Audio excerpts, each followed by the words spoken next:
Welcome to the Motogp Xtra podcast. Round 5 of the Motogp circuits has brought us to Le Mans, where we saw record crowds once again, almost 300,000 people over the 3 days. Now, Rhys, Le Mans, one of the most probably historic tracks in the world, definitely one of the most ones in GP. What do you think overall of the weekend? We didn't get the weather, we usually do, but what did you think of the weekend as a whole?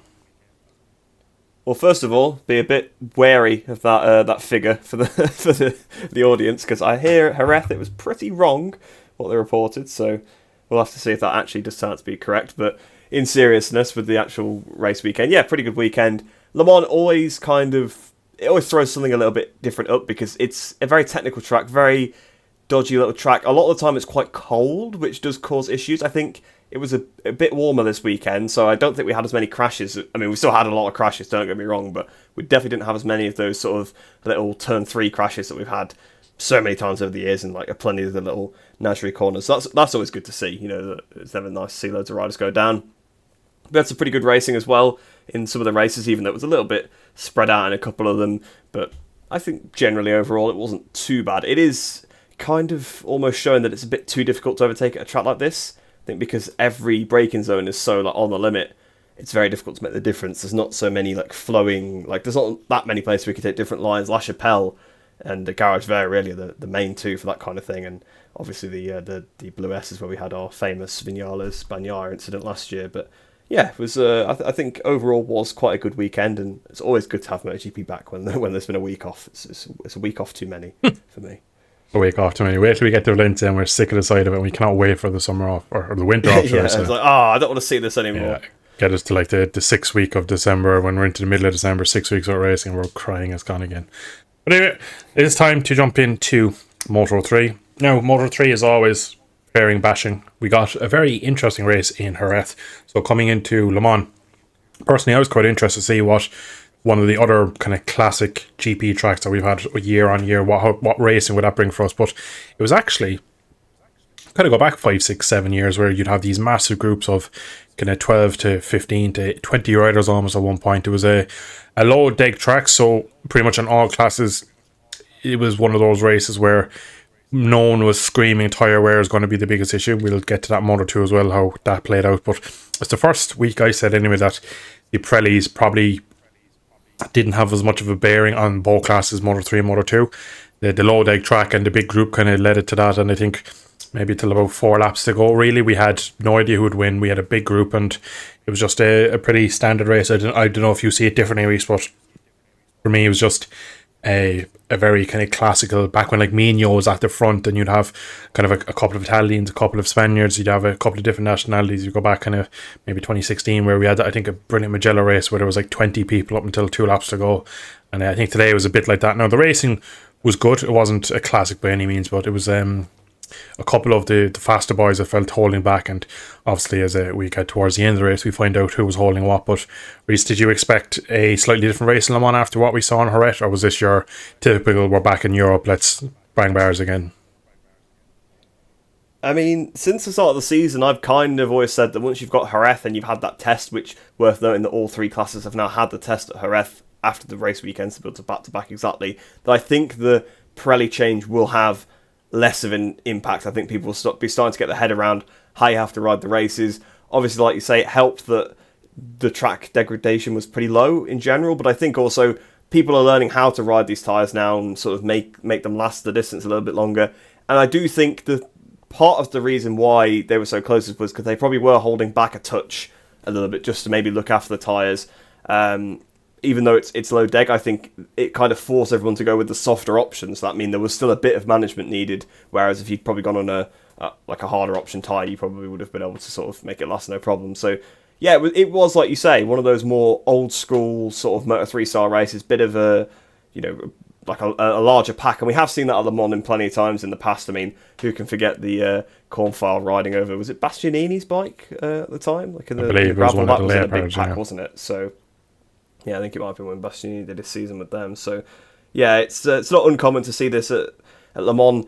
The big sort of front straight. I know it's obviously got a kink in it as well. It's not a kink, it's a pretty substantial corner, but on a Moto3 bike I think it's still pretty much flat, or like not much of a lift, so you get a massive slipstream through that corner as well, so that always keeps things pretty close. The back straight as well, so there are places on the track where with Moto3 some of the corners you can get slipstreams through kind of thing, so it does keep the pack quite close. A little bit of management from the leaders, and yeah, it definitely did feel a bit more like one of those old school races, whereas the last couple of seasons, pretty much since like the Guevara season really, right, the start of Guevara starting to sort of win the races, he started to pull away a bit more and drag some of the faster riders with him, and I think that's how they kind of figured out that it's the best way to win the races, because there kind of was the meta for a while that you kind of just stay in the top 5 of the big pack and try and make you move at the end, which a lot of them still do and does work quite well, but you would still get knocked off occasionally, and I think the best way to prevent that, when you've got the likes of David Munoz, who I'm sure we'll come on to in a little bit, in your front group, is to try and maybe stretch them out and get rid of those kind of people. So I think that's why we've kind of had that in the last few years, but certainly was more of one of the old school races, but maybe still not as Larry.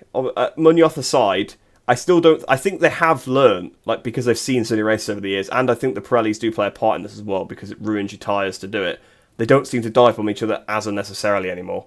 Does seem like there's a bit more tactic with it, with most riders, of course. But yeah, it was nice to see a different style of race, because you see the same race every weekend. And I know Moto3 is already always somewhat interesting, but it's nice to have a spice up every now and again. Do you think that the class is different because the people in it have changed? You were just making the point there of for many years, the likes of John McPhee was brilliant at being in the pack, but he'd normally get the short end of the stick. Do you think that the group of riders that towards the front have changed, your Alcobas and the like, have changed and moved on to other classes? Do you think it's the current crop of riders that are maybe a different breed, where they're maybe not all as axe murderers as the previous generation, you could say? Or do you think it's the way the bikes have gone, I suppose, the tyres and everything? Do you think it's down to that, or do you think it's a mix, really? It's probably a bit of a mix, because obviously they're all pretty young in Moto3, so that's always a bit the hot-headed side of it, and they go for silly things. And they've obviously been riding these bikes for a long, long time, up until this point, because you've basically gone from a Moto3 bike from when you're about like 11, and you stay on it until you're about 20.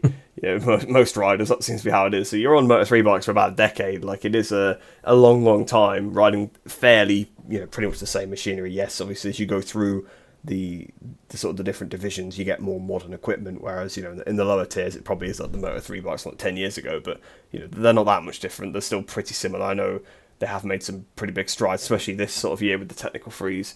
Well, the KTM anyway has made some big strides. Honda looks the same as it did about a decade ago, but that's just how it is, I suppose. But I think maybe the bikes have played a bit of a part in it, but I think the riders definitely have made the difference, because I think they've just noticed that's how you do it, that's how you win the races. Whereas I think back in the day there was still maybe that I'll just send it up the inside, you might be able to get it stuck down. But then now I think because the pace is pushed on so much more, that's a risk, because if you lose touch with the group you can't make it back up. Whereas when you had these packs of 20, okay, maybe 7th place pushes like the group back half a second off the top 5, but then they just all close back up again anyway, because that's just how those races used to play out. So I think there's a few different things, but it just doesn't quite seem as crazy as it used to. I mean, don't get me wrong, there are still races where it's a little bit like that, still riders where they're a little bit like that, but just seems like maybe they've learned over the years from seeing. I suppose Moto3 now,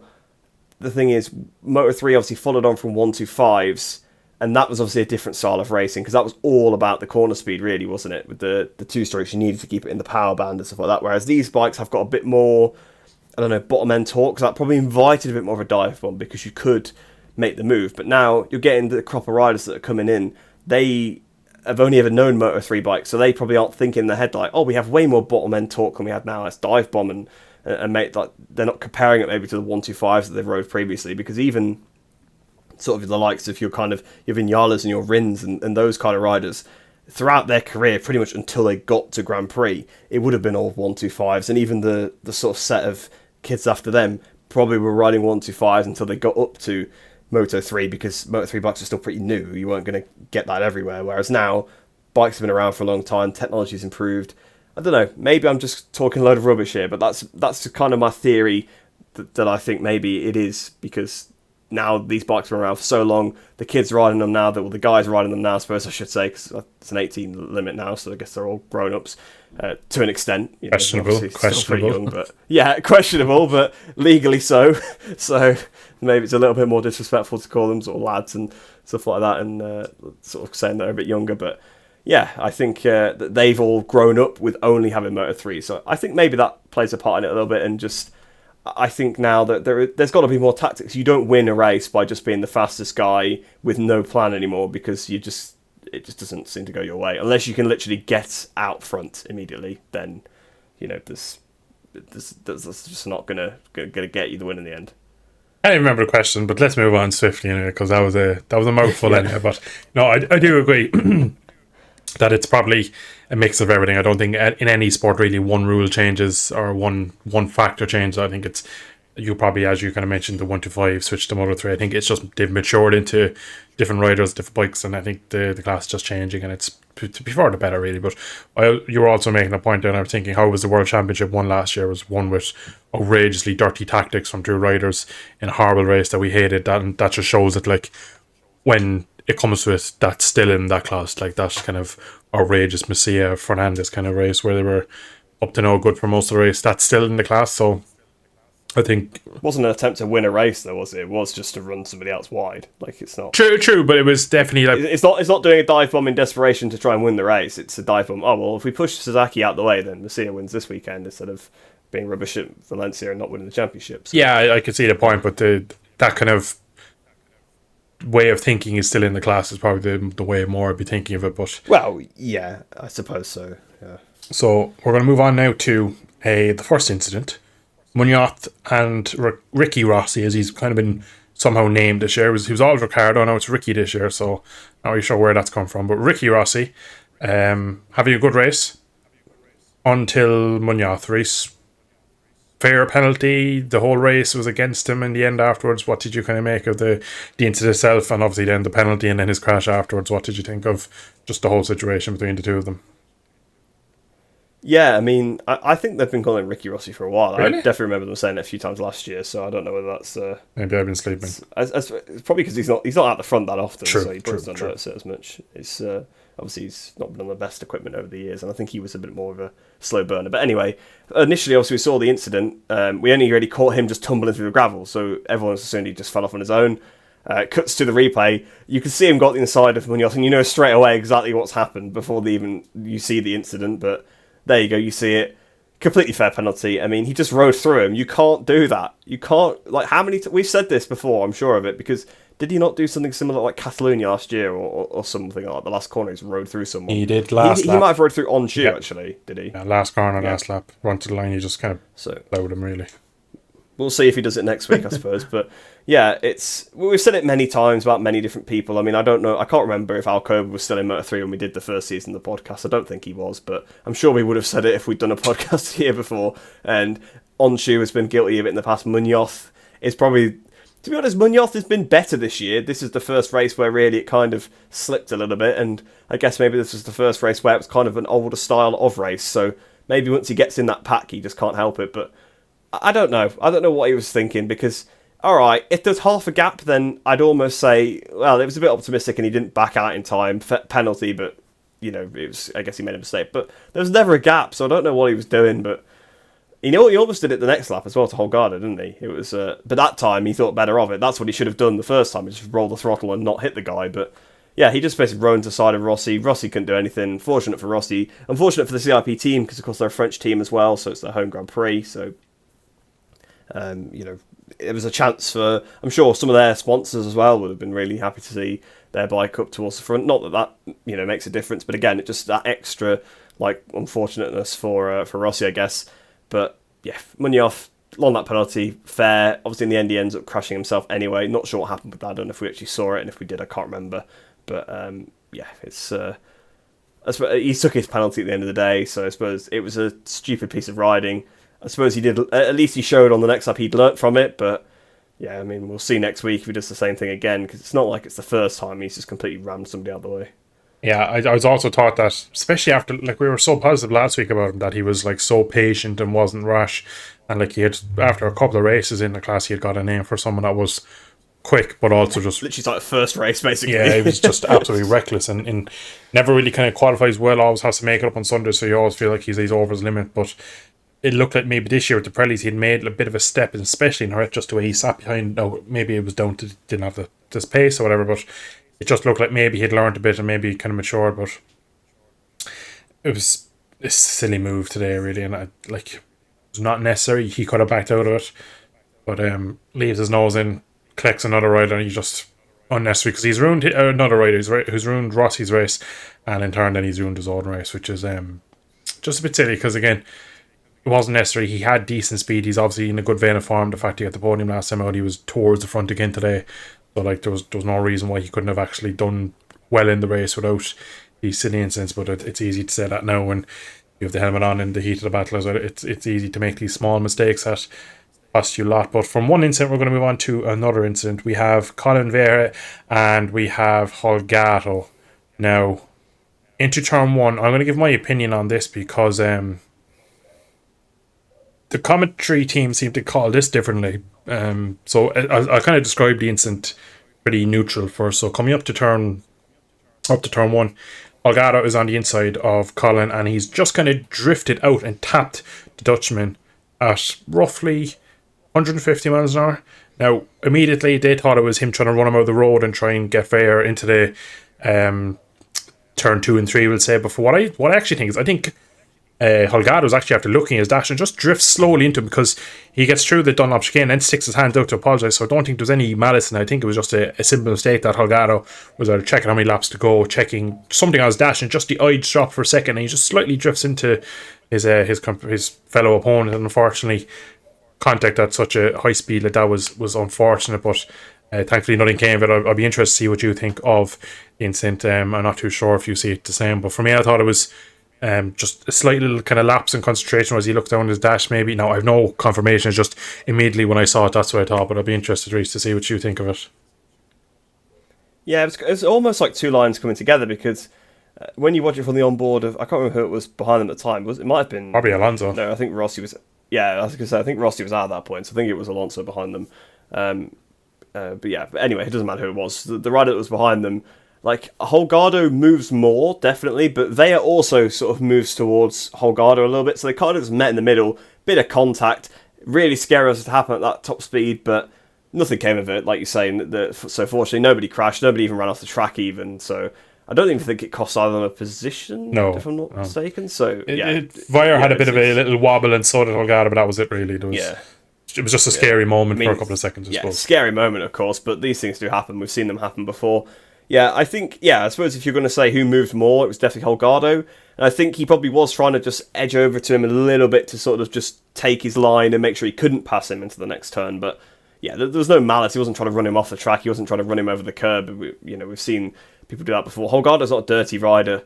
The only thing I could think of him ever doing really that was somewhat strange was at Mandalika last year, where he just started straight line in corners, and that just seemed a bit weird. But other than that, he's always pretty squeaky clean. He looked like he was up for a fight today. To be fair, he was aggressive in the opening lap as well with Alonso, and he looked like he kind of finally wanted to kind of put the hammer down and be like, right, I'm beating you in a scrap, because Holgado has sort of been one of those riders that's been a little bit vulnerable once he starts getting beat up a little bit. Not quite as bad as maybe like a Sasaki, for example, but maybe not as confident as an Alonso or a Munoz or a rider like that really loves a good scrap. So it was nice to see him up for it a bit today. Yeah, just two lines meeting in one. Obviously, it would be a bit of a different story. I guess maybe we'd be scrutinising it a bit more if there'd been an incident. But again, I think it's only racing contact. No, there wasn't even a warning sent to either of them for like conduct or anything. So yeah, I think they just sort of met in the middle. I don't think there's really much to sort of ride home about. I don't think it was particularly malicious by either party there. I think as well the fact the stewards, and I don't think the stewards even looked at it, which is kind of a dead giveaway that it's kind of all fair and love and war kind of thing. It was just one of those things where when you're watching live, you just see him touch it, you kind of tense yourself just because the thought of what could potentially happen into such a fast corner, and again into the chicane. It could be a similar kind of crash to, I suppose, the Morbidelli crash in Zarco a couple of years ago at Austria, where you would probably go straight and the rest of the riders would come around and the bikes would kind of end up where they're going to be. But thankfully, again, today we kind of maybe avoided a big crash. But I don't think either rider was mainly a fault. I think it was one of those things where maybe both of their wires got crossed and they both just kind of met in the middle, like you said. But just straight away, my head thought to the way I saw it was just like Holgado maybe just slightly drifted slightly, as if he was maybe just looking at maybe a pit board, or probably a bit too late on the straight to be looking at the pit board, but just could be looking at the dash. The complex at that point. So it'd be just maybe just looking at the dash. Maybe no, again, no confirmation. It wasn't a big enough deal for me to even go looking at it, because I don't think there was any mention of it afterwards. It was just one of those things. I don't think either of them even said anything about it in their post-race interview, so they clearly didn't either remember it or not. That happens a lot when you have a kind of good battle. I suppose you kind of forget the small things. You're like, oh yeah, that happened as well. They'll remember it when they see the race kind of highlights. But from Alonso's race, very quiet. Obviously in Jerez made a sizable mistake into Lorenzo corner, threw away probably the most guaranteed 25 points of the season in any class so far this year. He was pretty much nailed on, but obviously made a mistake, didn't get the victory.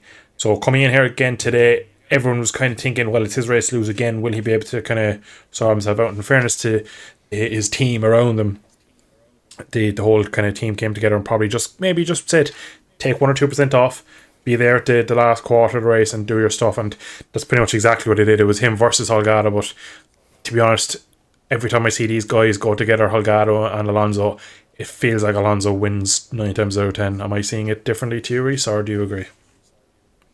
No, I pretty much seen it the same as you. I mean, like I was saying in my last point, even I kind of made a brief mention of it, that I don't think Holgado is as comfortable in the fight as someone like Alonso. Alonso has just that extra special. I'm not saying that Holgado is terrible in the fight or anything like that, don't get me wrong, but Alonso is one of those riders you can see just has that extra bit of racecraft, the kind of thing you used to see from Marquez, the thing you see from Acosta and some of the other really good riders that have come through, like Martin. We see it with him like nowadays. Obviously, I can't really remember Bagnaya's Moto3 stint particularly well, but again, I'm sure he had some. I mean, on the Mahindra, he was on the Mahindra, so he was always rides, so he must have been doing something right in the corners. That's for sure. So yeah, it's the kind of trait you see of these, the riders that go on to do some really good stuff. So to be honest, Alonso rode the race pretty well, because all weekend, basically all season, right? He's been the fastest rider by a good margin in pretty much every session. Austin, he really dominated. Here was looking similar. He topped every session again, had a decent margin, but Holgado's getting closer and closer to him every session. By the time qualifying came, pretty much the same lap time. So they had similar pace when it came down to it. And yeah, I think they'd had a word in Alonso's ear, hadn't they? Told him, be careful, don't push too hard and crash again. Just, even if you get beaten by him today, it's better than crashing and not scoring anything again, or scoring very little. I mean, I'm sure the Aspar team have to say that quite a lot to their riders. So it's because, I mean, how many of them went down at the last corner, last round, 3 out of 4, Sure, I think. 4, so, maybe potentially even 4 out of 4.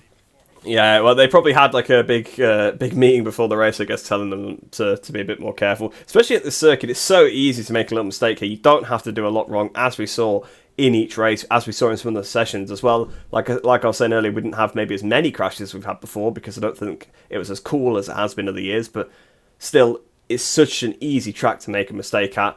And so I guess they just kind of told him, hold station, do a good job. And that's pretty much what he did. He held station. He never, again, it was more like one of those old school races. He never really dropped below 5th. He didn't allow that to happen. If you drop much further back than that, you're kind of in a bit of a mess. Even though they weren't being as aggressive as I think they have been in the past, it's harder to get your way back through. So I think he pretty much played it to perfection. At the end, he just pulled a double overtake out of nowhere, didn't he, by the end? I mean, he clearly had it in him the whole race. He did, the two of them was into the first of the S's, wasn't it? So at the end of the back straight, the Shimano buff, I think he passed 2 riders, didn't he, on the penultimate lap there. So yeah, he knew what he was doing, and pretty much a perfect race from him once again. Just showing that extra bit of racecraft, showing that race intelligence, which is something that he had got obviously on the Dunlops down pretty well. He hadn't seemed to have it on the Pirellis, and I guess I would not say that shows that he has got it on the Pirellis now, because as we were saying, it's probably a bit more of a Dunlop style race this week. So yeah, it shows they still got that very much. Another win for him. Not sure how it's looking in the championship. Must be pretty close between the two of them now, because obviously he lost a lot of points at Jerez, but yeah, it's another fantastic ride from Alonso, and another sort of last lap dice goes in his favour, just like it did in earlier on in the season. Yeah, he's definitely building towards something good this season, because I think, again, he was so good last year that he came into this season, probably favourite. I think everyone could probably tell that such a good rookie season, and we kind of banged on so much of him last year that he was so strong in so many different aspects of the season, to the point where people are thinking he's in an outside chance of the title, which it never worked in the end. And like, we're sitting here now leaving Le Mans, and he's 1 point behind Holgado, 94th respectively for Holgado, and David Alonso currently sits on 93. So he's already thrown away 25 points. He's 1 point behind his biggest rival. It's kind of maybe too early to say, is it Arbolino Acosta kind of championship, where like it was kind of starts off rough for one rider, even though he has the speed and it'll build. But in fairness to him, he's definitely the quickest over one lap. I think we've seen that pretty much every race weekend. He has very good racecraft. He has it all really, and he's a good team. So there's no reason why in 6-7 months time we're not sitting there saying that he's done a brilliant season and he's a deserved champion, because at the moment there's a lot of people tipping him, and you can kind of see why after performances like he's proved this year so far.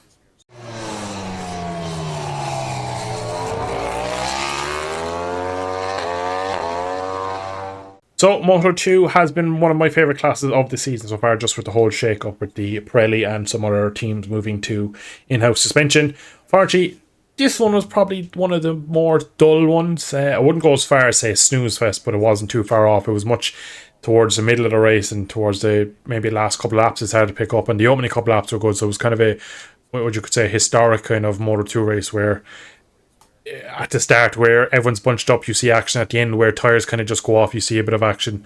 In the middle, I felt like again it just gaps appeared, and I think it's just down to the fact where that track that doesn't have amazingly high tyre decks, so the class's kind of DNA comes back out that it can be a bit on the dull side. But to be fair, I still enjoyed the race. The opening couple of laps, there was some good battling, good hard kind of wheel-to-wheel action, just overall good racing in Moto2, and it does provide it more often than not when we can have the sort of racing at the certain tracks like Le Mans can provide good racing when weather and everything is permitted. Rhys, what did you make of the race overall? Do you kind of see the point of it being one of the more less dramatic or probably entertaining races this season, or am I being a bit over dramatic? Yeah, it was a full Dunlop race, wasn't it, to be fair? I mean, like we said in the other class. I mean, you're saying you wouldn't go as far as say it's a snooze fest. That's what's written down in the notes in front of me that you wrote. So I don't know if you're quite being honest with that one. But yeah, it's it's feeling probably more harsh when he was actually watching the race. Well, I call it snooze fest because I did fall asleep. That is genuinely what it's called, a snooze fest. Oh. Hey, you've just admitted that willingly. So there you go. That's... yeah, there we go. No one's going to watch again. We're not very credible now. We don't even... Well, I'd say I don't know why I'm roping myself into this. I did not fall asleep during that race. So. Well, you've definitely fallen asleep in some Moto2 races in the past. There's no question. I remember certain Austin 21 where you were slightly ill, and there was definitely some questionable comments that race weekend. You'll go no further. Yeah. Anyway, back to the action from Moto2. Yeah, I pretty much agree with you. It was more of a dull kind of race, a bit of a Dunlop kind of race, but it was one of the probably better Dunlop kind of races. Exactly. Which just sounds like a weird thing to say, like, because Garcia was gone, right? Garcia, to be fair, rode a perfect race, and I'm sure we will talk about him in the next point, but the rest of the guys behind, obviously all scoped up towards the end, which made it pretty interesting. Again, Le Mans, the fact that it's hard to pass sort of allowed that to happen, so people would go for a bit of an aggressive pass, didn't really work out, or it did, and it held the other guy up, and that allowed them to keep quite close. And at the end, we really had... Well, the battle for second was just scoping up. There was obviously Roberts, there was Canet, there was Alonso, there was Agora, and I think there may have been another ride as well on the back of that. So they were all closing up, and it really was making for a pretty exciting finish. But yeah, throughout the race was a bit dull. There wasn't really a lot going on. You had the odd aggressive move coming from Lopez, and again, I think that's something we're going to talk about in a little bit. But yeah, other than that, not a lot happened. Jake Dixon lost his mudguard into the side of Aegis. Bit of a weird incident there. I don't know if you saw that one, but yeah, that was... If that's not the standout moment in the race, it's not been the most interesting one. Not that it's my standout, but it's like... If it's like one of the incidents I can pick out, something like that, it's probably not been the most interesting one. To be fair, most of the action I felt was with Joe Roberts. Everything was happening around Joe. At the start, he looked like he was Championship leader, isn't he? So everyone's got to. Yeah, that's true. their I elbows suppose, out yeah, a little bit exactly. more. I just felt like he was just holding back just to manage the tyre. And again, if we can jump to the end of the race, it kind of proves the point that he definitely had something in the pocket and it looked like he was playing the race. It worked, didn't it? I don't think he had the outright speed, because I think you still could go a bit quicker and manage your tyre than he was going. Obviously, Garcia proved that, but I just think he played a very, very, very good race today, considering he probably wasn't 100% at it. He didn't look amazing in the heavy braking into Garage Vare, for example, into a couple of the chicanes. He was just a little bit wanting on the heavy braking. But moving on to our winner, Garcia, and his teammate in P2. MT Helmets is a new team, and a first 1-2 for them in very early in their kind of story. Great to see. Iagor qualified 17th again and ended up P2. What are your thoughts on MT as a team so far? How have they done? And another brilliant race weekend, really, from Sergio Garcia. Yeah, another fantastic ride from Garcia, just like we saw from him in Austin. And I think the sentence there, Iagora started 17th again and finished P2, pretty much sums up the kind of race it was. The tyre wear was not a massive factor, because you just could not have done that in the first few rounds of the season. I know Garcia did something similar at round 1. I think Agora did do it somewhere, but he did it pretty well. It was something like, again, to say the term again, it was a Dunlop style race, and empty helmets have been fantastic. I mean, I had assumed that they pretty much were picking up from the Pons team, but everything that's been said sounds like that's not true. I think they just basically took those grid spots. So actually, if that's a completely new team from scratch, even if it is a bit of the Pond, even if it is some of the Pond staff, I'm sure they kept some of them or hired some of them, because obviously they've been out of jobs, but they've jumped to the Bosco Oscura, a new bike for them, and those guys have been working with Calixes before. They've had the new tyres. They've got one new rider, and I guess, if you're saying it's a new team, the 2 new riders as well. They're learning everything else. Obviously, they only had the Moto3 team, previously. Obviously, they had a junior GP team for a few years as well.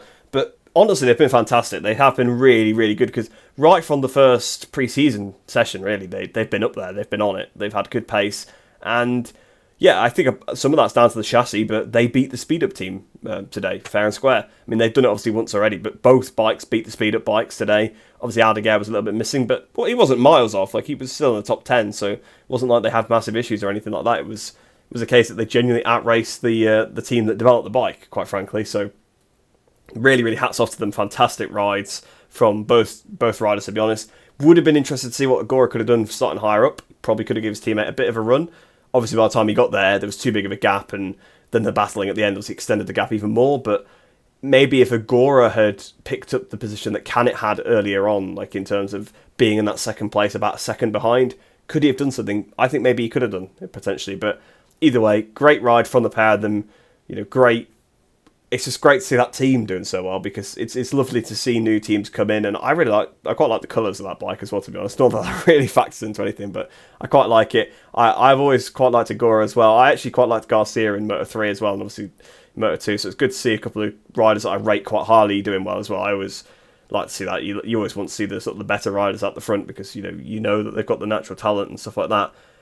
The one thing that actually that I was thinking about as you were making your previous point and passing over to this one, saying that obviously Joe Roberts was saving his tyre, and obviously Garcia was doing the same, and Garcia did a better job. But Joe Roberts, top Calix rider, are we actually now genuinely looking at the Bosco Oscuro being the better bike? I would say yes, at least in this part of the Pirelli tyre sort of state, because every round there's been Bosco Oscuros pretty much winning the races, or being on the podium every single round, and the Calix bikes actually don't seem to have that last little bit in a lot of the tracks now. I think the Bosco Oscuro riders are better overall. I think at the moment we have a better kind of group of Bosco Oscuro. I think at the moment, just the way they've happened, because you look at, Garcia is still relatively inexperienced in the class, is probably overdoing what a lot of people could have done or would have expected him to do. But Iagoro, in 99 out of 100 universe, is a Moto2 world champion. It was unfortunately R1 where he threw it away in Sepang. So for me, Aldeguer, MotoGP bound. Alonso, very highly rated. So the more you kind of look down at the old speed up chassis, as it was called, we kind of always think of it as the bike that Sam Lowe's won at the odd race, and it would appear at 3 races of the season where it would be the bike to be on, but it'd be kind of nowhere else. I think them days are definitely gone. But I don't know over a full season is a better bike. At the moment, I think it's performing better, but I also think the teams on it are probably getting more out of it. I think, for example, like Dixon and Co., if they were not on different suspension to everyone else, they'd probably give it a bit of a better run. I think if Dixon went just straight to the Pirelli tyres and kind of kept it with the normal Olins, I think we'd be seeing a lot different results in other races. I think Dixon was on for one of his best seasons, and it just kind of has gone massively wrong. And he was probably coming in many people's eyes as one of the men to beat, but unfortunately, the way things have gone, it's not gone right for him. But definitely at the moment, they're it's probably the closest they've ever been, even if they don't shadow it at the moment. I just think that the riders that are on it are making the difference to make it look like that the bike is better. Because I still think if you take Alberto Arenas, for example, I still think you put him on a speed up or a Bosco Scuro, you're still not going to get the results that Alonso, Aldeguer, Garcia are getting week in, week out. So I still think that it's down to partly the bike, mainly the riders and wise. But in fairness, it is a good point, because we've never seen them this good. We've always seen historically like one rider be able to make it happen over a good amount of the season, whereas now we're seeing it week in, week out with different riders. And I think historically that speed up chassis was very stiff, so maybe with a softer tyre it's kind of balancing out. Obviously the Dunlops were essentially bowling balls, so maybe very stiff chassis on a very stiff tyre just really didn't kind of give the feeling that you needed through that bike. So maybe now that we do have a different tyre compounds kind of overall, really it just looks like that it could be the bike to be on, and it'll be very interesting going forward the next 2 to 3 seasons. Will we see a massive jump from speed or from Calix's onto the Boscos, or could we see the field even out? Because if you kind of go back to all them years when the likes of the Mistral was on the grid, you had the KTM, they all slowly faded because everyone else wanted the Calix, and if you weren't on a Calix you weren't winning, and we end up with this kind of Calix Cup. So maybe we could see the tide turn after so many years of Calix, the Calix Moto2 Cup you could nearly call it. So it'd be interesting. I hope so. It'd be good to see some definitely, diversity, I think. But if it was more like Moto3 where it was more of a split, then that would be good. I think 50 split of, or suppose we'll say 90% if you had 40%, 45% Calix, 45% speed up, and then maybe 10% NTS or MV Augusta or whatever the extra kind of couple of bikes on the grid. Forward. Yeah, something else on the grid as well, because again, the more manufacturers, it's just better for the class overall, because it adds a bit of diversity. But it would definitely interesting in the next couple of years, because even when empty helmets, especially when Ayagor signed for them and then they announced they were going to be on, I was like, oh no, this is not what he wants. But I think if he starts out as qualifying, he's on for another championship challenge again this year, which is really good to see.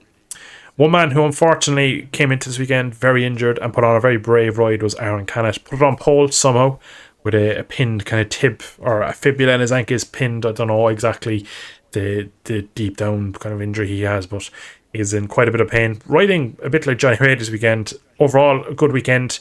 Got edged out by Joe Roberts on the last lap, but I must say, I think we both said we'd be shocked to see him race. Now, Remind take pole position and be he got shuffled back at the start, came back towards Garcia very close, and towards the end maybe a bit of fatigue, a bit of just lacking the tyre, as he does seem to go through them. But overall, Canet seemed to put on a very brave ride today for me. Yeah, I don't know what it is. Every time he's injured, he always sort of rides really well. It's very strange. I mean, he's had loads of injuries, to be fair to him. Very, very unfortunate is Canet. Because a lot of these some of them aren't even picked up from racing. Like he's not. Yeah, exactly. He's not had he wasn't driving, so like he's not had much luck or anything like that. But yeah, it's again another really good performance for him. Like I said, every time he's injured, he always seems to deliver really well, which is a sort of a strange thing to have to say, but he does. And again, it was really, really fantastic. I mean, yeah, I definitely was not even considering the fact he'd be on the grid this weekend. I mean, he broke his leg last week in a practice session. Obviously was then out for the rest of that weekend. Usually that's like a 6-week recovery at least. Like, so, remember how long Rossi was out with that kind of injury. I mean, it was a long time. I mean, it was obviously over the last few years, I feel like well, actually maybe not the last few, like up until a few years ago, it had really decreased and everyone was coming back like as soon as possible. And then I think after Marquez's injury, people are actually have thought and tried to make sure they're fully better before they come back. But don't know if maybe that's sort of looking in the rearview mirror a bit more now. That was quite a few years ago, and it is maybe sort of coming back towards the fact that people are trying to come back really quickly. But yeah, to be fair, he obviously was in a state to be able to race. He raced very well. He was on pole position, which I still can't believe. He managed to keep it pretty clean this weekend, which is obviously really important when you're injured. He did crash once, I think. Did he crash in qualifying? Yeah, in the third to last corner, I think. He helped away with the marshals, which is never good. Yeah, and he limped away. But yeah, obviously it was all right to race today. Almost on the podium, like you said, ran the race pretty well. To be honest, I think he probably did run out of tyre again because, I mean, it could have been the fatigue, to be fair, because it would have been a really long race for him and a lot of pain to the leg, I'm sure. But it is a very Canet trait to just sort of drop back at the end. So I kind of would put it down to that more than anything. But yeah, Ethan still, like with the position he got with P5, still a very good result considering. I mean, I imagine he probably didn't even expect to be on the grid when he found out the injury he had. So yeah, hats off to the guy, to be fair. Really good ride. Yeah, and to be fair, I'm actually quite a decent fan of Canet. He's so frustrating because he has no question. Well, he has the speed, and he just seems it's always something goes wrong. And it's always something with Canet. And again, he looks to be having one of his better seasons, and then we've seen him unfortunately crashing Hurt and the injury, and that's just kind of put the season on hold again because we talk about a brilliant result today where he finishes fifth, where like if he's not injured he maybe goes and challenges because like again the fact he's injured and still burns up his tire and drops back, but he showed the speed, and again a fully fit Canet maybe does something a bit different today. Maybe when he gets to P2 maybe he doesn't drop back as fast, and maybe it's all maybes, but maybe he does actually get some result out of this race instead. But unfortunately, it's another kind of week where we talk about the what ifs with kind of Canet, and I think he's very much a what if rider because what if he did get that GP? So what if he won that race earlier? There's a lot of question marks over him, and I think until he can kind of get to the point where he's consistently week in week out kind of performing and not having these races where he's obviously injured this weekend, but it's a big trend with Canet that there's always a mistake of some sort, whether it be from him or for the team or just a mechanical. It's never goes simply from him. It's just one of those. He's one of those riders where you never really know overall what his potential is because he just never seems to be able to get a full clean weekend or a couple of race weekends going for him. So again, like I guarantee if we went back and listened to when he won in he's won his first race in Portimao, we would have probably thought that maybe he'd kick on from here, and unfortunately it just doesn't look like he has. He's kind of again showed the speed week in week out, but there's more to being fast in Grand Prix racing. You need the full package, and he does show unfortunately a lot of time that he is actually missing that. Now, someone who is seemingly performing at the peak of their powers at the moment is Joe Roberts. Now, Joe Roberts has been in this class for many years, has had some very near moments of getting into GP. At one point, it was all but signed that he was going to go to Aprilia, but decided against it as the bike at the time wasn't really competitive. For a long part of his career afterwards, it looked like that was his golden ticket, and he basically refused it. But now it looks like maybe with the Trackhouse team being American owned that it could be on the cards again. And at the moment, with the switch to Pirelli, he is absolutely loving life in Moto2 and performing the best I've ever seen him. Again, he's been a rider where maybe 3 races a year he shows his true potential, and the other 19, 20 races a year, whatever it may be, he's P13, and that kind of is his limit. But it clearly shows that the Dunlops were a massive kind of hindrance to him, because since we've gone to Pirelli, he's definitely been there. He was there in Qatar, he's been there every race since. Was unlucky not to win his home race. But are we considering Joe Roberts a real title threat now? Again, obviously he's the championship leader coming into this round, has another decent round. Very, very unfortunate not to be on the podium today after a very strong race, even though in my opinion he was just lacking a small bit. But again, you could call it a champion's ride where just lacking a small bit but still almost squeezed a very solid podium out here in France. Yeah, I mean, I still kind of have that question mark over him. Like, I've seen this before in Moto2 where it's, you know, if someone has gone on a good run of form for the first 5-6 rounds and been leading the championship, and then they've ended up sort of nowhere at the end of the year. So I'm still waiting to see. I guess I almost know I'm waiting for that win, because he's got there by finishing second a lot of times, almost finished third today, which obviously there's no issue with that. That's still absolutely fine. And in Moto2 especially, that's a good way to win a championship because it's very, very difficult to be consistent week in, week out. That's almost more impressive than picking up a win one race. I mean, well, it is more impressive than picking up a win one race. I mean, 20th the next or whatever. But I think to really cement himself, he needs to start winning like a race or two, because obviously at this point, Garcia's won 2 races now in very commanding fashion. Two very different types of tracks, different conditions, and against different people as well. So it has kind of shown that he's managed to do it, and obviously Garcia has taken the lead of the championship back off of Roberts by doing that. So yeah, I think that's kind of what I'm waiting to see from Roberts. But again, I still have the opinion at the moment that the guys leading the championship now will not be leading the championship. You know, when we're talking getting to the flyaway rounds, they'll be long forgotten as championship contenders. That's the vibe I get. I'd be happy to be proved wrong, because it'd be really good to actually have some different riders that we didn't expect, because obviously everyone expected Aldeguer to walk the championship this year, and it's just not happened, and looks like it probably won't happen. I think he will still pick up some form later on in the season, but for now it doesn't seem to be happening. Agora seems to have found his feet. If he could fix qualifying, he would probably start to remote this a little bit. Can it? Obviously, as we say, unfortunately picked up another injury, but has been hit and miss so far. Manu Gonzalez crashed out today, another rider that is up there. So, yeah, it is just... It's difficult to say. I know this is a question about Joe Robertson. I've not mentioned him that much, but I still don't 100% believe in him being a championship contender, but we'll see. Again, it is another good weekend for him, to be fair, a track where he has gone fairly well here before. It's not been a terrible track for him. I mean, I think he was on pole in 2020. Unfortunately, he had to start from the last corner, but, you know, it's a very strange situation that was. But, yeah, another good weekend for him. I think he deserved the podium, definitely. And also, as I was sort of mentioning earlier, he was the top Calyx rider. So sometimes you have got to say, well, I did get beat by these guys today, but they're on a different bike to me, so potentially the issue wasn't with me. And I'm sure that would be the way you would be potentially thinking about it if you wanted to take the most positive out of it. So you'd also think, well, probably would have been on the podium if Alonso Lopez didn't send me to England at the Recorder Mont. So yeah, it was another good ride from Joe Roberts, to be fair. And yeah, I'd be happy to be proven wrong, but at the moment, still a little bit hesitant at whether he's going to be a championship contender long term. I mean, I've seen this with Baldassarri too many times. Or Baldassarri always gets mentioned when we're talking about riders that didn't perform over a full season. It's crazy how... it's like Callio gets mentioned with the boring Dunlop races being so far behind Rabat. Bingo is what we're playing these weeks. But anyway, I agree.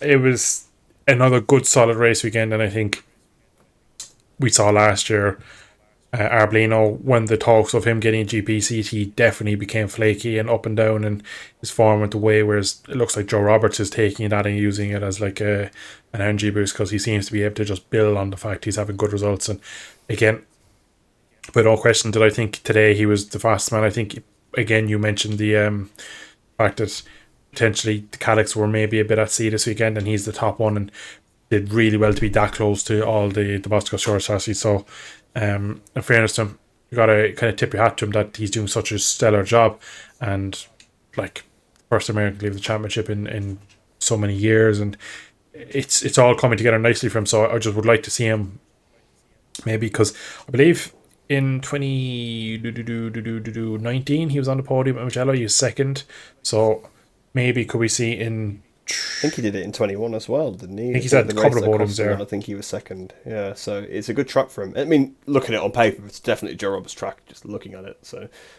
very true. So I think it's 3-4 weeks before we get to Mugello. We obviously... it's Catalunya next, which probably also... Actually, another good track for him. Remember the lead he crashed out of? Just to get to that. So a more complete and kind of controlled... Roberts might be able to get a victory there and maybe really push his season to the next level by making an extra final step, because I think you are right, the fact that he's won a race in the class, but it was such a weird race that it's one of those races in my eyes that has a bit of an asterisk next to it. For me, until he goes out and wins one by doing pretty much exactly what Garcia did today, I think it'll struggle to be an actual full season kind of threat.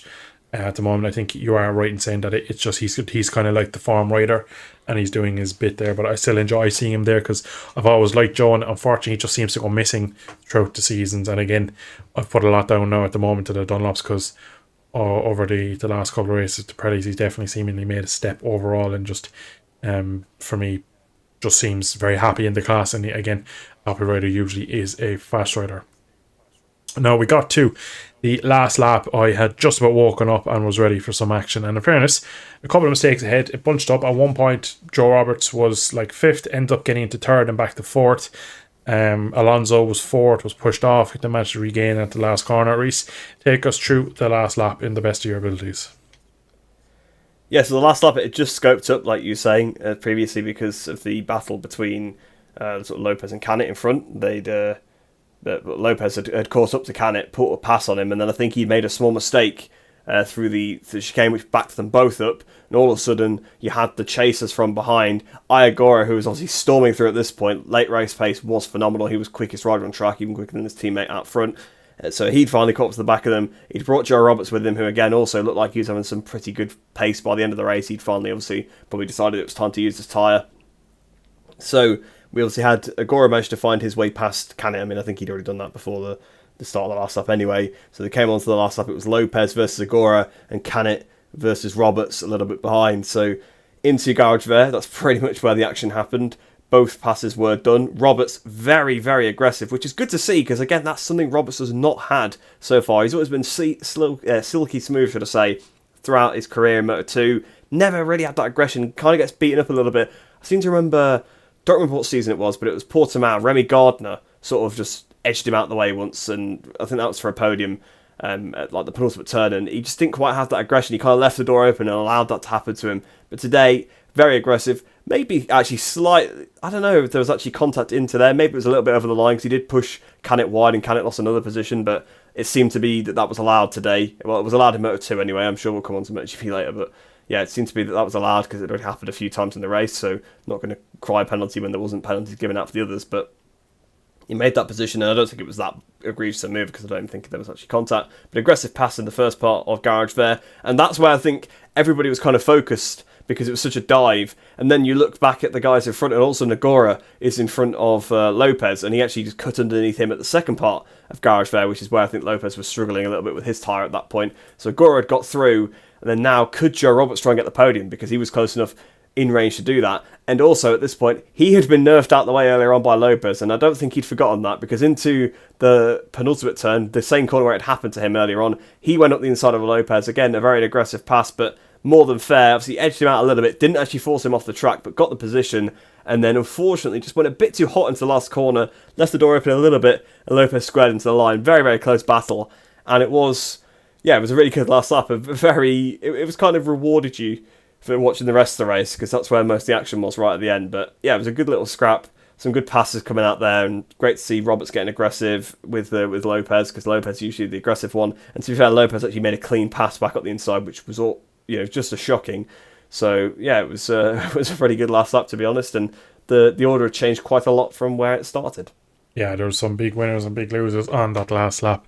Alonso, again, throughout the race, a couple of moves into the penultimate corner, pushing people off the track. So I actually really expected Roberts to push him further. I think Roberts was actually probably, in my mind, I was thinking, if he absolutely carbon copy does the move that Alonso does to him, back to him, there's technically no reason why they can come back at him because they've already let one slide for not being a penalty. So maybe you could argue last couple of corners it's over the limit, but if it's not over the limit halfway through the race for the battle for like fourth or fifth, why should it matter for a podium at the end, is the way I would look at it. But in fairness, that's probably not the way Joe is. He's again very silky smooth, and I think in his racecraft he's similar.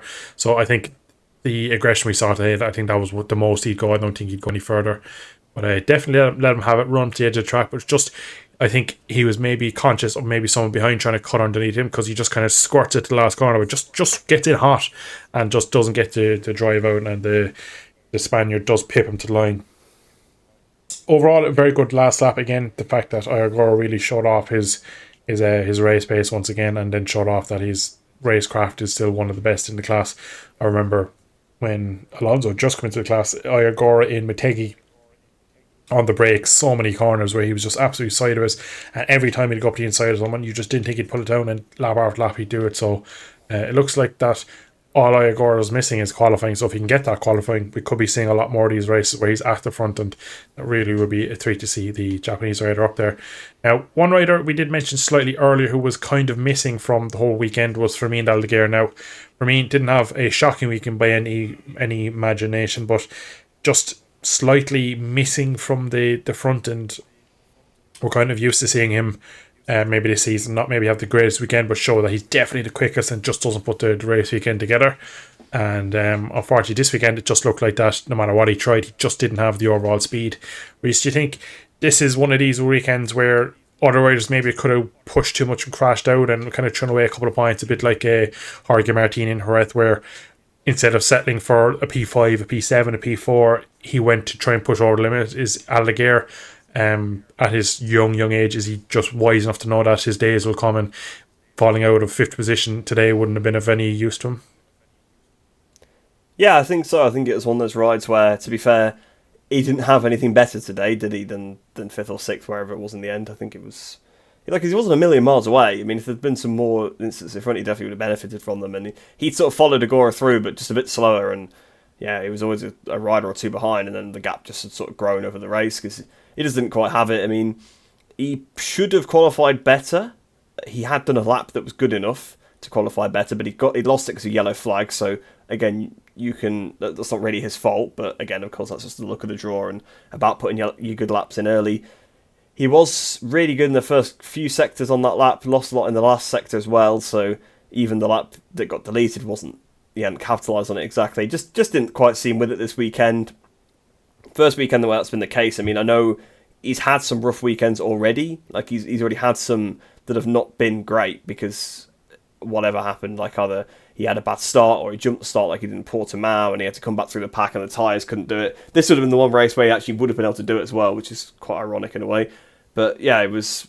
But in those races, he always showed that he had the pace, like you were saying. He always seemed quicker than everybody else. He was able to make the passes. But today, he doesn't have it. But that's just what you get in Moto2 sometimes. You do just get that. I mean, even Acosta had weekends like that last year. I mean, he was never quite that far down, but he had weekends where he didn't finish that great. I mean, I'm sure Lopez had something to do with that, I think, at Catalonia. But yeah, he'd have some weekends where he didn't quite have it and he had to settle. And that's just what you got to do sometimes. And it's better, like you say, to finish 7th than to crash. I mean, if you look at all the riders that beat him today, there's only like 2 that have not really crashed out of a race yet. I don't think Agora has, but Agora's had worse weekends so far as well. So he's had weekends where he's kind of been a bit at sea. So really, Garcia and Roberts have been the only guys who've been really consistently up there every weekend. Because Lopez crashed out the lead at Portimao, so he crashed countless times. So just kind of over the years, I know even this season he's done it a couple of times, or not had the weekend, not had the pace. I mean, Qatar again, he had a bit of a rough one. So yeah, it was the first weekend where Aldeguer looked like he maybe struggled a little bit, but everyone has the bogey tracks. It's a weird little track. He could easily have crashed. He didn't. Brought home some points, and he's still about a race win off the championship lead. I mean, I'm pretty sure Acosta was about this far off at this point last year, and he still pretty much walked the championship. So it's very possible he could still do it. I think his biggest threat probably is Agora now. If Agora can get qualifying together, they're level on points virtually. So Agora's got the experience. He's probably got a little bit over maybe Garcia. I suppose Roberts has got plenty of experience too. But yeah, first weekend where he's kind of been missing, but it was still a decent result. It was still a top 10. It's not like Arbolino missing. He still there or thereabouts. Although Arbolino actually had a better weekend this race, to be fair. Yeah, Aldeguer just for me showed a bit of class today by not throwing at scenery, trying to get a podium that wasn't on the table. We've talked many times over the last. Well, you hear it every year with Moto2 especially, because such a close class that if you're missing a hair's breadth, you're out of the top 10. So he wasn't missing much today, but just wasn't in the podium hunt. And again, I think with Garcia getting to the front, pulling the pin a bit to kind of stretch the field, I think that just took it out of Aldeguer's hands. So I think it just made it a bit harder for him to kind of maybe make the usual race of it that he does. But overall, I don't think Aldeguer will be too odd, to be fair, really, to be finishing in decent points paying positions. You mentioned Iagora. For me, unless he gets his qualifying better, he definitely can be a proven racer. We've seen this before, but it'll be questionable whether they can win it in the first season with a new team, a new bike. It would be an amazing feat if he could do it, but at the moment I'm still firmly thinking that Fermin is the man to beat.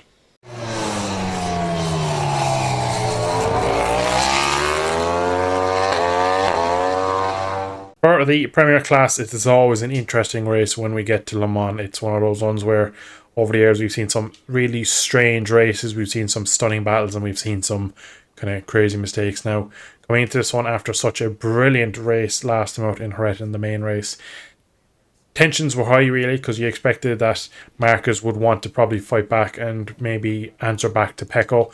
In the sprint, it was basically Marquez was taking all the headlines. Unfortunately, we'll probably come to Pecco in a minute, but he had a bit of a rough sprint. What did you make of Mark in the sprint race, especially his start getting up so many positions at the beginning of the race? Yeah, it was an amazing start to the race, wasn't it? I mean, it's worth noting that obviously he started badly on the grid because he'd made mistakes on Friday, and then obviously he got unfortunate with the yellow flag on Saturday in qualifying. It obviously cost him quite a bit, but yeah, so it's worth noting that he was down there through his own mistake, but he also therefore sort of took that responsibility on, and obviously then had a really good start. To be fair, it's one of those things where it's obviously partially skill, a little bit of luck as well, because if the path opens up for you, the path opens up for you. But if it doesn't, you can't ride through people. I'm sure he probably would try, but he definitely has in the past anyway. But yeah, as he showed sort of on the Sunday, if it doesn't quite open up as much for you, you can't do as much. But it was a great start. Then obviously down La Chapelle, he dived at the inside of Di Giannantonio as well. Another really good pass. And then once you're in the top 5, that's it. You're in the race then. It's like as if you started on the first couple of rows. You've not let your tyre overheat in the pack behind people. You've not got stuck. You've not lost time. You're there with the leaders. And that was it really, wasn't it, for a sprint? He then sort of lined himself up for good results. Slowly made his way past, obviously, Aleix, did the double long lap. Then obviously he got past Maverick and ended up getting... Obviously Bezzecchi then crashed and ended up putting him on the podium, didn't it? And obviously Bagnaia had his issues and stuff, obviously, in the sprint. So, yeah, it was a fantastic start. It was very much reminded me a little bit of the Brad Binder Argentina last year. Like, it was a really good start, but it does take a bit of luck as well for the path to open up. Like, there's only so much you can do, and as he showed in the main race, if it doesn't open up for you, you can still have a really good start, but not quite up to the top 5, and it makes the race a bit harder for yourself. But it was a very, very good comeback considering where he'd qualified. It looked like weekend over, really. It looked like he was going to lose a load of points to the other guys, but he made a really good weekend of it. It was a fantastic job. And it really is showing now, especially on the brakes, he does seem to finally be a bit comfortable. I remember Austin particularly, he just still looked a bit sketchy, but I mean, I know this is leaving the sprint a little bit, but the main race particularly, he looked really good on the brakes in a few spots. Yeah, it was the first kind of rocky weekend, but he came out the end with a P2 in both races, which was but it's his best overall, isn't it? Weekend. Yeah, best overall, even though it started, and that's probably maybe previous weekends he's probably had potential for maybe more, and he's just tried a bit too hard, maybe a little bit of a more harder you try, the worse it goes. So maybe the fact that he's probably relaxed, going right, we're gonna have to try something a bit different here in today's races, and he's managed to, I suppose, kind of get two really out of the blue results, because I don't think even he would expect to be able to get that close to Jorge Martin in either of the races. But one man, unfortunately, who was nowhere near Jorge Martin in sprint, was pretty close to him in the main race, was Pecco. Now, unfortunately, Pecco and Martin both crashed in the final few minutes of Q2. Martin, bit of a weird one in the Dunlop chicane, just as he changed direction, front come off the ground. Pretty harmless crash. Bike actually barreled all once, but it didn't look to be too big of an issue. Pecco into the fast chicane towards the end of the lap, unfortunately, just touched the white line, and that was his lap done as his bike barreled rolled through the gravel. And one thing I ask you, do you reckon the fire extinguisher was to prevent people going quicker, or do you reckon he genuinely thought there was a fire? Prevent people going quicker, hands down. It's because there's been no mention of it. If it really was a fire, but like I had to put the bike out. But then he also kind of shot himself in the foot, because he's like, well, the bike's not that damaged. Well, if you've had to use an extinguisher on it, one, the extinguisher has definitely done some damage, and two, you wouldn't use an extinguisher unless you really had to, because you'd want to avoid the damage. So, yeah, I think it definitely was a bit of a tactic. I think he probably thought Martin maybe was still out there. Acosta, obviously Marquez was in the session, but yeah, I mean, it's a clever little trick. Maybe he did see. Maybe we're being a bit cynical, or maybe I'm being a bit cynical. So you've not said your opinion really on it yet, but it's the fact that you asked the question kind of does just allude to it a little bit. But yeah, I think potentially it was a little bit of gamesmanship with that, which it's kind of clever in a way. I don't know. Maybe it was legitimate. I immediately thought that it looked a bit suspicious. So yeah, we'll see. But anyway, I suppose it set him up badly, didn't it? Then for the sprint, because he damaged his main bike, and then he was on his second bike for the sprint. And do we know what actually the issue with the bike was? Clearly, there was an issue off the start because it wheelied, and then I think he just wasn't comfortable with the feeling of it and ran through the gravel and ended up retiring. I mean, that's 2 sprint races in a row now he's outscored. It's very, very strange. At that point, it's looking towards a Grand Prix worth the points that you've chucked away. Yeah, it was a electrical error or electrical issue, as they always say. So it's kind of the Is that why it caused a fire as well? Yeah, that's it. Yeah. It was handling so bad, he decided to put it out with an electrical issue as well. But he mentioned coming out of La Chapelle, which is turn 6, that he said on acceleration he was locking the front. Now, I believe Ducati had some new start devices, some of the rear lowering devices for start, so a lot of people were speculative, was that something that caused the issue off the line and basically didn't engage properly, or rather say didn't disengage properly. So that could be potentially it, because if you think of it, if the rear of the bike is down too low and he comes out of a corner that's uphill, it would take a lot of the weight off the front, and some locking maybe in a straight line could be a bit more opportunistic there. So definitely maybe something along those lines. We're probably never going to find out exactly. All I do know is that it was definitely the second bike, and that, well, he had massive issues getting it off the line, almost crashed in turn 6, 7, and then decided to pull into the pits. He said he was doing some very strange and dangerous things. So as you said, 2 DNFs in 2 sprints in a row. Both technically not his fault. You could argue the crash in qualifying, put him on a second bike, is his fault, but the mechanical of the second bike wouldn't be classed as his fault in my eyes. And more points dropped. For the main race, makes a better result of it, but are we looking at Pecco? Like, is Pecco causing a lot of these errors himself, or is he just having a bad or kind of unlucky season so far? Because obviously he proved last time on Jerez that there's no question of the racecraft and speed when he's on his day. Lacking a bit of data in the main race today from not being in the sprint probably just cost him that chance of victory in my eyes. So do you think it's more Pecco's not at the races this season so far? I just think it's one of those things where it hasn't clicked overall for the whole team. Well, it's tough to say, isn't it? Because its starts the last 2 seasons have been pretty poor as well.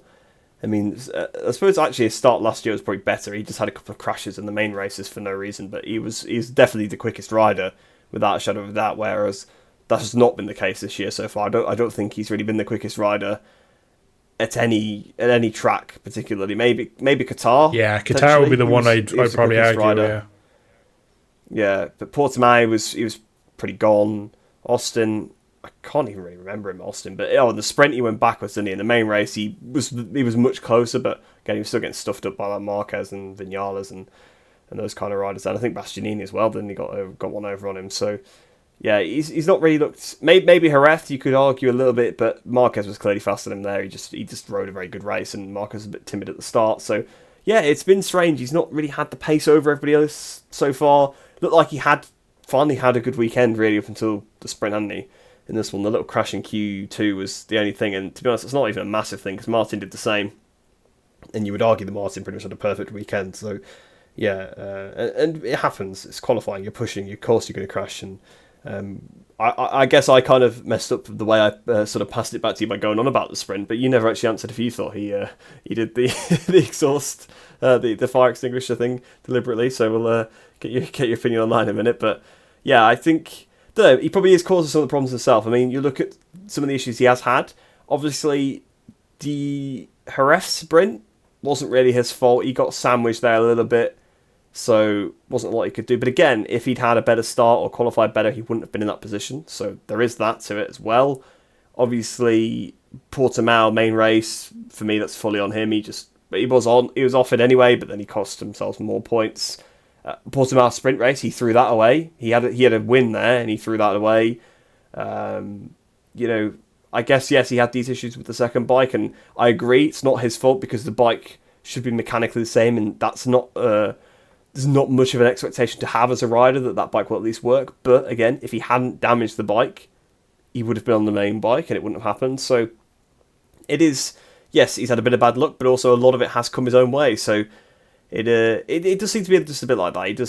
He sometimes goes a little bit, I don't know, just stops making mistakes. And I think once he gets a bit flustered, they come more. So like if he had the issue with the bike, then he wouldn't have been able to come back from it. Whereas we've seen other riders maybe have issues like that and be able to still make somewhat of a race of it. Or like we've seen Marquez has had issues in some of the races and maybe done a better job at them. I know in Austin's maybe not a good example because he ended up crashing, but at least he was, I guess, a bit more up there with it, even though the bike wasn't quite right, had something up with it. So yeah, I think maybe he has caused some of the issues himself, but definitely like Jerez, for example, he has been a little bit unlucky. But again, you make your own luck. If you're out in the lead, you don't get taken out. So yeah, not been the strongest start to the season. Definitely been a little bit rattled by the fact that Martin ran him so close last year and that Marquez is now on a Ducati, in my opinion. Yeah, I suppose I'll answer your question first about the fire extinguisher. I didn't immediately think that he's doing it at Rosberg up the pit road, kind of trying to put out the yellow flags and stuff, but the whole situation just seems fishy to me. So I'd imagine there was there's no one can ever say to him, like, oh well, there was no fire, because he was like, well, I could smell burn, or there's nothing we can ever prove that there was nothing wrong with the bike that he didn't need to do it. But the fact that all the marshals are kind of watching, they're not going to tell us, are they? Ducati are not going to be like, there's nothing. Yeah, exactly. they're not going to admit it. They're not going to kind of indulge in our little kind of conspiracy theories, unfortunately. But the fact that the marshals are kind of standing there, kind of like watching him do it to see like what is he trying to do. No, there could have been, but like really, there probably wasn't. So, unfortunately, I'd say it was probably just he probably knew himself that, like we've talked already, Le Mans was not an easy track to overtake, so that he probably needed to be very close to top of the grid just to be able to fight, because Martin doesn't really mess up qualifying often. Obviously, Texas was one of those ones, but 9 times out of 10 he gets his qualifying over the last kind of season or two. He's managed to get his qualifying back on form where he's able to kind of do these laps at will. So if you're Pecco, you have to be near him to be able to kind of beat him and rough him up in the race, and I think maybe that was part of it. But the other point I was going to make is that I don't think Pecco's ever had a great start to a season. So 24, obviously he's had a rough start to season. So 23, some silly crashes out of race that he should have probably done better out of than just last year, like just kind of overall mistakes that weren't necessary. 22, opened the calendar with taking out Jorge Martin. 21, he lost the championship because his season at the start wasn't good enough. That was again maybe down a lot down to Fabio being amazing, but if he kind of matches Fabio a bit better from the start of the season, there's no question that he probably wins that championship again, because I think pressure's on Fabio then, and Fabio can't ride as free. But I think the midpoint of the season is where we'll see the best of Pecco. But will it be kind of too little too late, because already he's over a race win out of it. Marquez is 10 points behind, and Marquez, he won't say it, but Marquez just sees Pecco as Valentino 2.0, and just he'll do anything to beat him. I don't think he cares too much about Martin. I think getting one over a VR46 rider is a lot for Marquez. I think there's still I still kind of think that he probably thinks a bit like that, because he does seem to be very, very happy when he's beating or in and around and winding up Bagnaia. Now, Bagnaia seems very good at not reacting, especially in the media, where he just doesn't care and he kind of plays everything off. On track, he's a bit more easy to get at. I think it doesn't take much for him to kind of get a little bit on edge, and I think we've already seen that with the Portimao, with other mistakes he's made in the season, like both Portimao races was just overall a bit annoying for Pecco, because he should win the sprint comfortably. Doesn't. Obviously, the crash in the main race with Marquez is a racing incident, is what they deemed it. But again, it's a bit silly from Pecco to be even in that situation. Like, we just finished talking about Aldeguer taking a nice chunk of points instead of crashing. Imagine where Pecco would be if he just had maybe taking the points a bit more on the days where he's not at it. Now, again, obviously this weekend is a bit different, because the one race where he couldn't just take the points was a DNF, so there's nothing really he could do about that. But I just look at all the start of his season really as a point is where he just doesn't kind of get up and running. He's not a strong starter, and he kind of builds into a season. But I don't think this year you have that luxury of building in where the main rival on a Yamaha is still misfiring, and you can kind of get up and running around Mugello and go on a run. Then I think he needs to be kind of at the races pretty much from FP1 each week, and I think he probably knows himself, because his FP1s and his Fridays are getting better. So I think overall he is kind of aware of his weaknesses, and I think again, if he doesn't crash Q2, probably beats Marquez in the sprint, gets a good chunk of points, maybe doesn't beat Martin, but then in the main race, I think he probably has a bit of a gap over Martin, and maybe Marquez and Martin go on, and I think Pecco wins, because on a Sunday, over a long race, I still think that potentially he is the fastest and probably the best at getting the bike in the best condition to the last laps, as we saw in Jerez.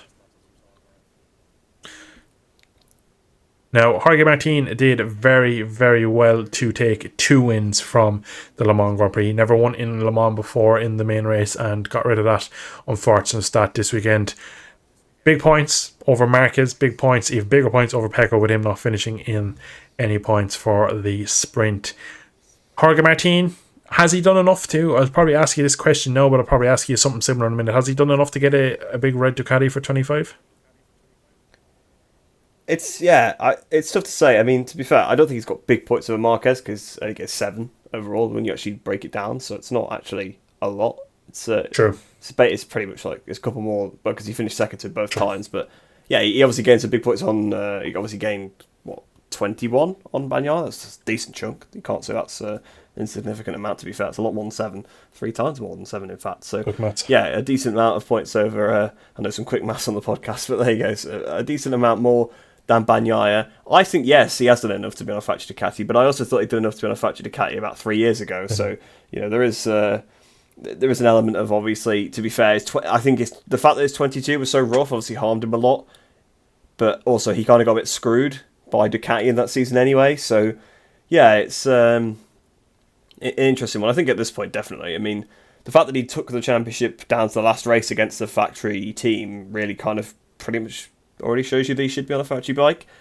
I mean, I know it's not a factory bike, but in the factory team with the proper engineers, because, I mean, again, I know obviously you mentioned Bagnaia would make a step on Sunday if he had the data, but again, I think that is a lot down to the engineers being better in the factory team. I'd not take anything away from Bagnaia, because I think he does do a lot better on Sundays personally as well, but I think the setup tweaks they make, at the end of the day, the rider isn't the one that's saying, oh, I want these many turns of preload or whatever, I want this electronic strategy code to be changed by this much. They say what they want, I guess, a little bit, but in terms of I want more grip, or I want the forks not bottom out as much, or stuff like that. But it's the engineers at the end of the day looking at the data, looking, well, into this corner, actually, if we set the bike up like this, that'll allow you to do this more, and I know you've got to take advantage of it, but I think that does make the difference a lot of the time. So I think, yes, I think he has done enough to be on a factory Ducati, but he's in a very unfortunate position at the moment that Marc Marquez is the other guy in contention for that seat, and as Gigi Dall'Igna said at the start of the weekend, they're taking the whole history of the riders into account, so it doesn't matter how good the last 2 seasons have been, it's going to be pretty difficult to have a better CV than Marc Marquez. So yeah, I think he has done enough, but I think unfortunately he's not going to end up on it, which is a shame, and I hope he doesn't end up on a Yamaha, that's all I'm saying. I hope he does not end up on a Pramac Yamaha, because that would be another fantastic talent stuck on a bike that doesn't quite seem to have it. Well, doesn't have it at the moment. Yeah. You've answered my next question already. Again, I have these in a note for later, but Jorge's double and Ducati's dilemma kind of are blending into one at this point. Who will be Pecco's team next year was the question I was going to ask, but I think I already know the answer. But for the sake of the podcast, I'll ask you again. Yeah, well, I think it'll be Marquez. Well, I don't know, because I don't know how. It depends how much of say Pecco has on it, because he would really not want Marquez to be his teammate, I would imagine. So I don't think he'd really want Martin to be his teammate either. I mean, if he was honest, he'd say, guys, let's get Jack Miller. He's out of a job at the end of the year probably, so let's just get Jack back. I'm sure that's what he would be set at. That's kind of what he did say, because he joked about it in the press conference, Jack did, and Pecco seemed all in favour of it, so that definitely is probably what he would want, yeah. Yeah, imagine that's what's actually going to happen. They're taking into account the whole history, because they mean the history with the brand. He's got that existing history. He's won a couple of races for him before. He's been a great wingman. Going to bring him back. I mean, to be fair, I actually do genuinely see Jack Miller going back to Ducati in some form or another at some point, whether that's World Superbikes or what. Completely irrelevant, but anyway. Yeah, so I think it would be Marquez. Like I say, I think it does depend how much of a say Pecco gets on it, but I don't think he does really get much of a say. I think, to be honest, it's. I think especially now that Chibati isn't there anymore, I think Tardozzi and Dall'Igna are probably a bit more warm towards Marquez than perhaps Chibati ever was. So, yeah, I think that's potentially now an option. And obviously, it's better to have Marc Marquez on your bike than have him on somebody else's bike, isn't it, at the end of the day? And for marketing reasons, it's a massive thing. I mean, Martin obviously is quite popular in his own way, but he's not Marc Marquez, and that's going to sell you more bikes, especially Southeast Asia. That's where the big bike market is, and that is where Marquez is huge. I mean, I would say in Europe and most of the world, Rossi is still bigger than Marquez, but I think in Southeast Asia, I think that's maybe not so much the case, because I think MotoGP has opened up more to that region, as Marquez has been the guy in power and winning all the races and being the most popular rider. And I think obviously they picked that up, whereas obviously Rossi was sort of on his way out at that point. So I think from a marketing standpoint, they would really like to have him too. So yeah, I do feel for Martin. I think Martin's going to get the rough end of the stick again, which is a shame because he's been so good. I just hope he gets on a competitive bike after this, because clearly I think if he doesn't get put in the factory team again, that's his relationship with Ducati over. He's not gonna. He's gonna be so hurt and annoyed by that he's gonna go somewhere else. And I just hope it's it'll probably end up being his mate's seat, won't it? But yeah, I just hope it's a competitive package. But I think we will be seeing a number 93, or maybe it'll be a number 93 regardless, won't it? So on the Ducati next year. So yeah. Fair enough. Well, I'll answer it, and I actually disagree. I think the best option for Ducati, because obviously you mentioned there you don't want Marquez on someone else's bike. You don't want Marquez somehow getting his hands on the KTM and proving that he is probably arguably the best of all time when all the chips are down. So I think Ducati are aware that they lost a couple of championships over the years to Marquez and not to Honda. They lost it to the rider, and I think they're probably seeing firsthand what he was able to do and how he's able to do it, and just the overall kind of just the level of the man that they're racing. And so I could see them thinking that we have to keep him at all costs, and that means give him a factory bike. Now, does he stay in Gresini? If Gresini get one factory bike, if Pramac goes to Yamaha, does the Pramac bikes get divided up? One for Bezzecchi, one for Marquez in Gresini. Obviously, it's not going to be Alex, but it's not going to be for Marquez. To be fair, it's definitely going to be for Marquez. M Marquez. So to answer it correctly, but I see that playing out currently, because I think, fair enough, you don't want to lose Marquez, but you don't want to lose Jorge Martin either.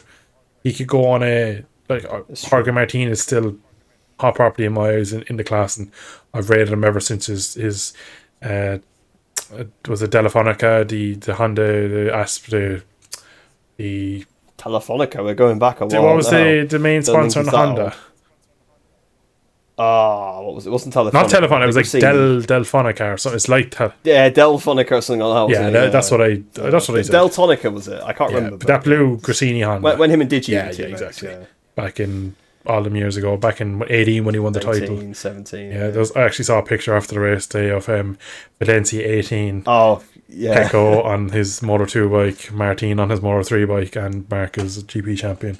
And now the three of them are going at it. It kind of screams the Rossi, Pedrosa, Lorenzo, Stoner kind of thing, where now Marcus is the old guy, and it's funny how a couple of years changes, and he's not the chasing anymore, he's being chased. So but I suppose to finish this kind of point up, really, I think it'd be criminal if they don't give Jorge Martin the factory bike.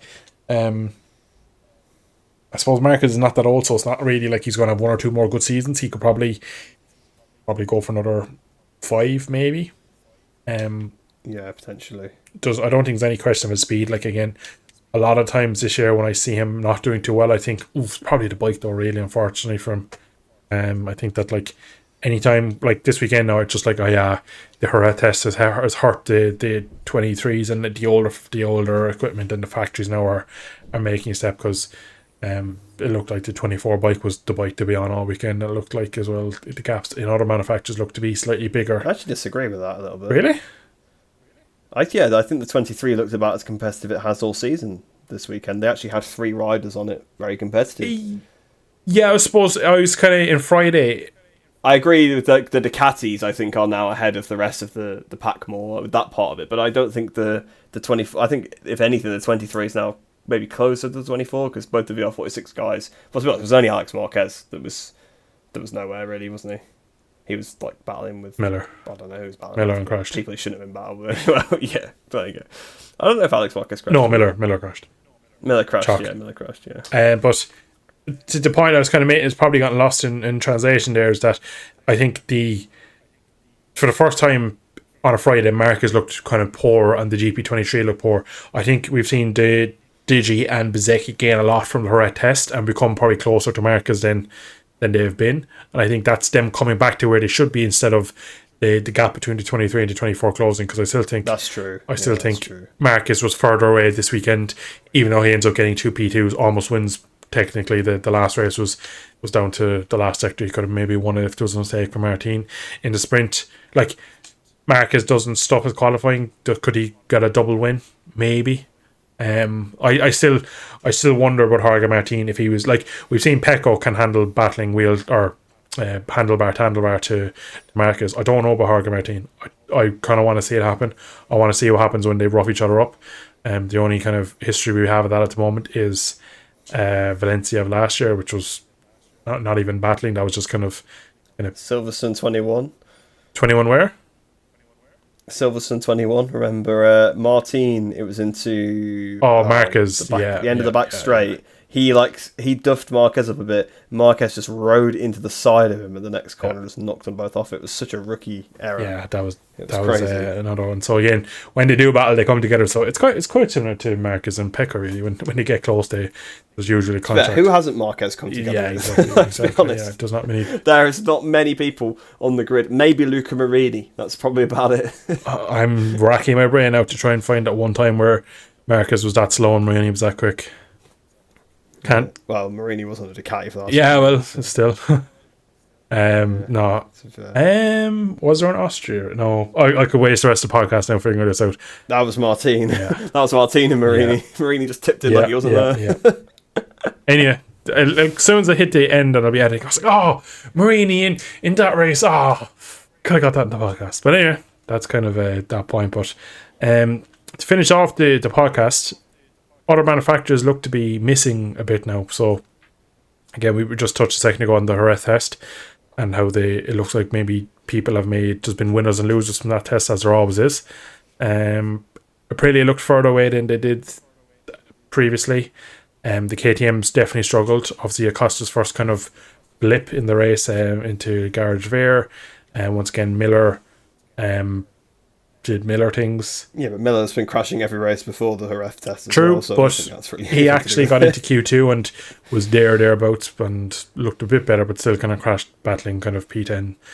Brad qualified last. Got through to Q2, but who didn't get through to Q2? That's the true. That's the thing. It's that Marquez wasn't there, so there was an extra space. Yeah, I suppose you could look at it that way, but there's just gaps. Very cynical, I'm aware. Yeah, very much. Yeah, pointing out all my. Wait till next week at the Caledonia when you're making mistakes, and I'll compile all your stuff out. But yes, Jake Dixon wins. Oh, shock! It's not last year. Absolutely destroyed. I'll eat my hat if he wins there in 2 weeks' time. I just don't see that happening. I don't see him winning a race this year. Again, getting very sidetracked. Somehow jumping back into the Moto 2 category. But anyway, the other manufacturers, Rhys, do you agree they have a lot of work to do? Obviously, the Japanese Honda and Yamaha. Fabio, shout out for him today. Look, he did a lot better than he probably should have. Still crashed, but crashed out of a more respectable position. He crashed out of that corner as well last year in the main race. So doesn't like that corner, I guess. Yeah. So unfortunately, to be honest, that was about the solid the Yamaha's looked all season, and that was 100% Quartararo and not the Yamaha. I think the Yamaha's always been good at Le Mans. To be fair, they've always been good. I mean, even back in like the early 2000s, like the Yamaha would turn up at Mugello and not Mugello, Le Mans, and they definitely would turn up at Mugello quickly at that point with the bad engine they had. But yeah, they turn up at Le Mans, even if they're having a rough season, they perform pretty well there. I mean, remember, this is not the early 2000s, but remember 17 when they'd had the rough race at Jerez, they'd really struggled, and then they turned up at Le Mans and they're like 1, 2, 3 on the grid, and they should have ended 1, 2, 3. Everybody else. Yeah, 2 of them fell off, unfortunately, but you know they had they sort of had that pace, didn't they?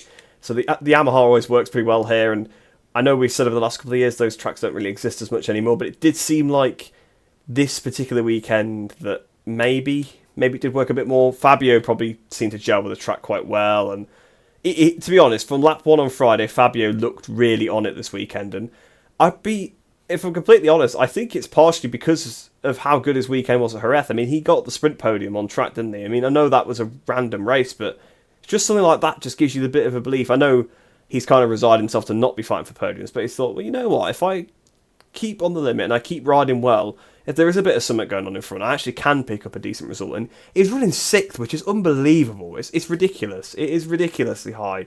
Because where was Rins? Rins was like 16th, like, you know, at the same time. Like, it was a crazy race. I mean, I was so gutted when he crashed out. Like, I mean, he was obviously so over the limit to be there. It was like Marquez last year on the Honda when he'd be like running like 5th or something, and then he'd crash like a Magello, like at that last corner, and then he just looks at the bike like, ah. But I mean, you know, it's bad when the rider's saying, well, it's the first time in my career I've been happy to, like, well, I've crashed out of a race because at least I was doing well before that. It's like, oh, bless him. But yeah, Yamaha actually did something a little bit better at this track, but I don't think that's going to last. I think that was more Quartararo. Yeah, the Aprilias didn't quite seem to have it that compared to the Ducatis this week. Obviously, Aleix looked to have taken a step. He seemed a bit more on it this weekend, but obviously ended up fading a little bit. And well, didn't even jump the start, did he, in the sprint? He actually just pulled in front of his grid spot. He was too far forward. It was just a weird one, really. A bit of a... maybe a bit of nerves, because just again, best race of the season, or best potential for the season, so... Yeah, so... So the Aprilia didn't quite seem to have it. The KTM, like you said, was off it a bit, but I think Acosta didn't maybe qualify as well, struggled a bit in the sprint, and then obviously crashed very early on in the main race. His first sort of rough weekend. So I think that almost puts the KTM back a little bit, because when you're relying on Binder, and well, Binder had a torrid weekend. It was awful. Probably his worst weekend ever, I would say. It was horrendous, wasn't it? Didn't he stall it basically like at the back of the grid? Yeah, he did start last of everyone. 22. Yeah. He's crashed more times already than he did in 21 or 22. He's not as many times as 23, but not far off. I mean, it was clear he's been the number one rider in that team that manufacturer for a while, and it's kind of, you know, he's had the plaudits. All of a sudden, this kid comes and starts beating him, and there's probably questions being asked to him now. Well, how come you're not doing that? And he's having to find that extra level. Maybe a bit of complacency had stuck into his riding, and I think there's an element of that with Quartararo sometimes, where he had to beat the Morbidelli so much that sometimes maybe there was tracks where the Yamaha should have been better and he didn't capitalise, whereas I think sometimes it needs a good result for them to actually get themselves going again. Maybe if Binder does have a good weekend, it'll keep his head up and be like, okay, because realistically today, yeah, they beat Acosta, but it was Acosta's like first ever mistake, really. So yeah, the KTM seemed a little bit off it, the Aprilia seemed off it, obviously the Yamaha was off it. The Honda seemed better, but again, was obviously still miles off the Ducati and anything else. Honda hasn't been on it for 2 years, so they can't even be off it. They're just Honda. Well, yeah, but Yamaha haven't been on it either. So, but you know, Honda were on the bike for some of the race, actually in the points, and unfortunately Mir fell off. But again, he was at least tagging onto the back of riders in front of him, and maybe that is a positive step for those guys. We'll see, but. Yeah, to sum back to the actual point, yes, I think Ducati have made a step compared to the rest again now, and that seems to happen, doesn't it? It does seem to happen. The last few years, they struggle the first few rounds with the new bike, and then they sort of figure it out, and then they're pretty much a cut above the rest then, and yeah, we're going to see some more Ducati-dominated races, and to be honest, I think last year was better for it having Martin at the front, because that made those races a lot better, because you actually had a rider properly taking it to Bagnaia. And this year it's going to be even better with all three of them going at it, because, well, to be honest, if those three lock out the podium for the rest of the year and it's a great race with them battling the whole way through, I don't care. If they do that, that's fine. I honestly, I'd take it. So, yeah, I think having three really good riders now on the best bike is going to make things different. So, yeah, that should hopefully make things better. But at the same time, we need to see the manufacturers up there. We need to see the Aprilia back on that Austin kind of form, even though actually Trackhouse seemed a little bit better this weekend, but again, another weird mechanical, so really lots of question marks over that team, in my opinion, now. And yeah, I think overall, yeah, Ducati made a pretty big step. Yeah, I agree. We're going to end this podcast off with Preston Rhys now. Try and keep the answer short, because we're doing well on time. This is going to be dangerous. It is going to be dangerous, because it's a question you're going to go, oof. It's open-ended. It's open-ended, and it's a triple header. Let me talk about 2005 125 Argentinian Grand Prix or something like that. Well, they didn't go to Argentina in 2005, you should know that. Anyway. Well, I was just making a joke, I don't know. We've had 5 full races for all classes. kind of give me a summary of some things you've surprised basically in all three classes. If you don't have an answer for either of the other class, that's fine. And I also want who you think right now is going to be the champion in all three classes. Go. Moto 3, quite spread out. Tyre wear more than expected. David Alonso. Brilliant. Okay, that's there we go. Agreed. Moto 2, yep. WP worse than I thought. Joe Roberts, not as the champion, but Joe Roberts a standout. Aldeguer. Fabulous. And for MotoGP, Marquez not as good as I expected. Vinales much better than I thought. Marquez. So, I feel like your first point and your second point are going to get like switched around in about 3 weeks' time. Vinales once again not as good as I thought. Marquez better than expected. You put Marquez down as I was one of those people that thought Marquez was going to win like every race, true. or at least be on the podium every time. Whereas it's been a bit more of a harder start for him, but he seems to be getting there now. And Vinales, even today, was doing pretty well. Yeah. Again, if P4, right? I think he beat an air at the end. So yeah, I don't think even if he didn't, no. he was still miles ahead of everybody else that wasn't on a Ducati. So to be fair to Vinales, it's still a step. So yeah. Anyway, I'm going to turn the same question around to you because I think it'd be interesting to hear your answers. I think I glanced over your Marquez for champion. Did you say that?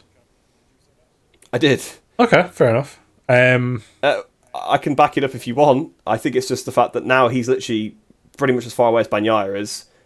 That's not ridiculously far away. I think the fact that Martin crashed in Jerez helped him a lot. Imagine the gap if Martin wins or gets 20 points on Earth. It would it'd be crazy. A lot different. Now, the only thing for me, I will answer. I know you turned the question back to me, and I'll answer a second because I know I do want to get this wrapped up because we're actually doing pretty well for time for once.